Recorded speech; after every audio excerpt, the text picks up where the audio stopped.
Yo, what's going on, guys? It's me, the Ninja Reviewer here, and this is my first review since, well, technically I don't really review RWBY much, but since I did finally catch up to it, as you can tell in the last video I did with the live reaction, because I really wanted to see my dude QROW go in and out. And by the way, if you guys can't tell, I got myself a brand new headset, so hopefully this all works out if you guys can hear it quite well in the video. This is part of the late Christmas gift things that I got, and excuse me, it's actually pretty cool, and I'm glad this headset actually helps me out quite well. So without further ado, let's get started with this review of RWBY RWBY. So let's just start off this New Year's right with that. First of all, before I begin this review, I also want to pretty much say hopefully you guys had a really awesome New Year's Eve. Hope you guys partied your ass off and celebrated the last of the days of 2016. Now, it may not have been the best year for everybody, but I would say 2017 is looking to be a really awesome, promising year.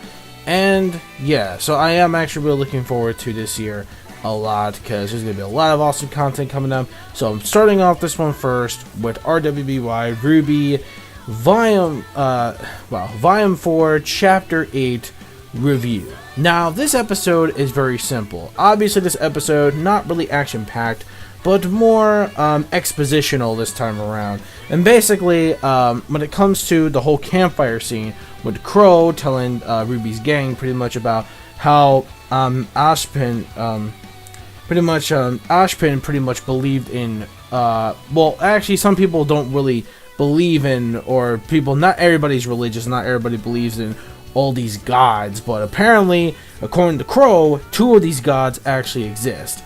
And apparently, you know, there's this, you know, he explains that these two gods exist and they created, you know, massive chaos back in the day.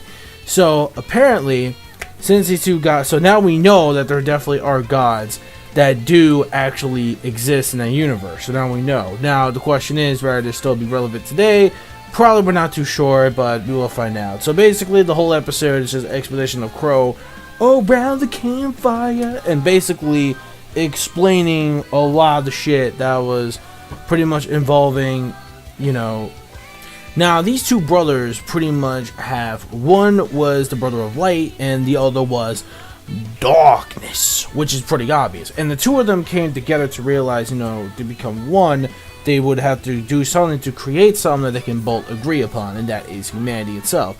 And basically, humanity has their own reasons, their own choices to make.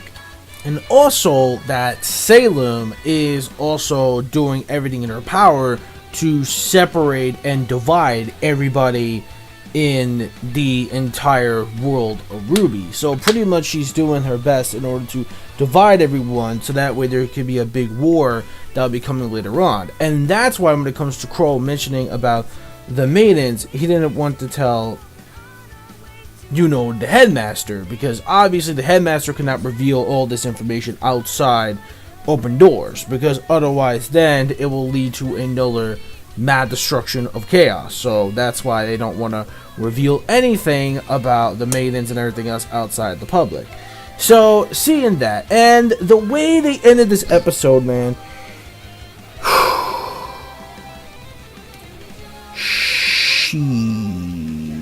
I'm really hoping QROW does not die, honestly. I love, dude, the last episode, yo man, bro, QROW better not die. That's all I gotta say. If QROW fucking dies in this seat, yo, no, I'm really hoping QROW does not die in this season of RWBY. I hope not. If QROW actually dies, that would be a shame, because QROW is one of my favorite badass characters. He definitely what, Uchiha? Where the fuck are you at, Uchihas? Where the fuck are you at? Like, this dude has got massive good swordplay. He can even fight with his bare fucking fist. This guy's a badass, and he even puts people from like Bleach and Itachi to fucking shame. Like, literally, like, this dude is amazing, and I love him a lot as a character, and especially because he could be funny as hell sometimes too when he's drunk. And just to see him go out like this, you know, from what was it, Tigerian? Yeah, Tigerian, the poison user. Yeah, him, the scorpion. Basically, it sucks he may have to go out like that, which is a huge pain in the ass, which I'm really hoping that's not the case, because if he does, you know, die from this poisoning, because I would say that's more of a bit weaker death. Like, in my personal opinion, he should have died more like in a hero. See, I like when they die in a badass way, not like, oh, you're poisoned, so you're gonna die, like, really slowly. Like, ugh, I'm not a big fan of shit like that, but you know what? It is what it is, if that's the case. But we don't know if he really is going to die. But from the way it looks, it's a pretty high possibility, because especially the way at the end, he pretty much had, like, purple blood that was coming out of him from the wound that he had after his battle. So there's that. Now, getting on to the exposition. So the exposition was actually pretty good. It was interesting to know.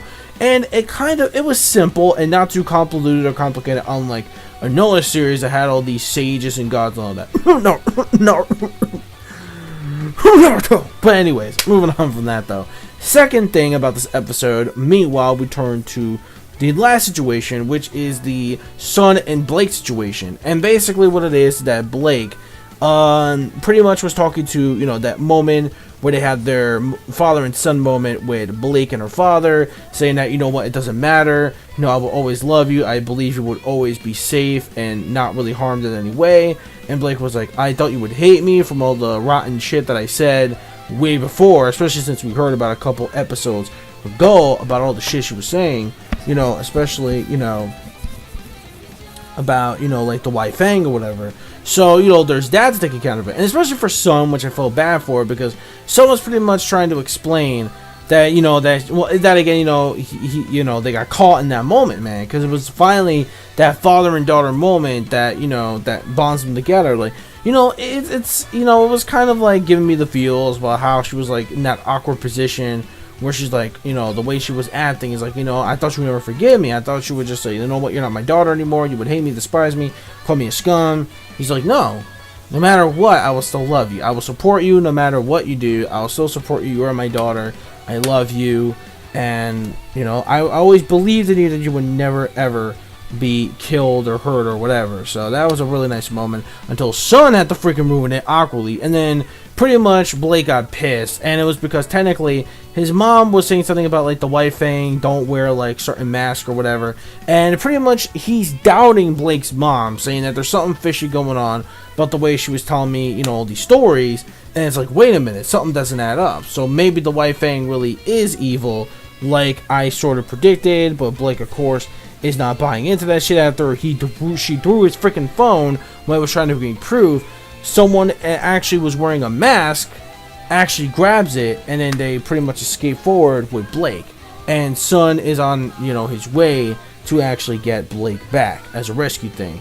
So the mom, very suspicious. The mother is very suspicious about the story. So she knows a lot of shit, especially Sun. Sun maybe sometimes like a, you know, he could be sometimes a, well, not really an idiot, but kind of a klutz, but then at the same time, he pretty much is not really that stupid. Come on, he can obviously buy into that shit. You know, of course, he definitely sees that. So it's pretty obvious. So when it comes to this episode overall, especially the ending, man, no,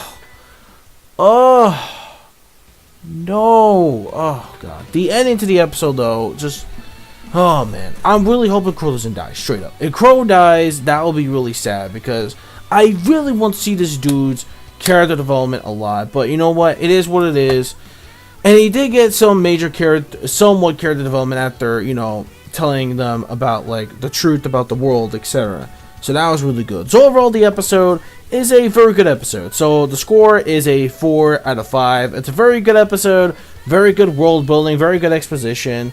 And yeah, that's pretty much all I gotta say on that. I wish there would have been something that could have been cool in this episode. That would be some pretty much epic. But other than that, it was still pretty good, and I enjoyed it. So a very good episode overall. So a 4 out of 5. Let me know your thoughts in the comment section below. And are you certain that QROW will definitely die, or maybe he'll somehow survive? Unless, I mean, it ain't some, you know, fairy tale shit. I'm just saying, maybe he won't survive, but we'll see.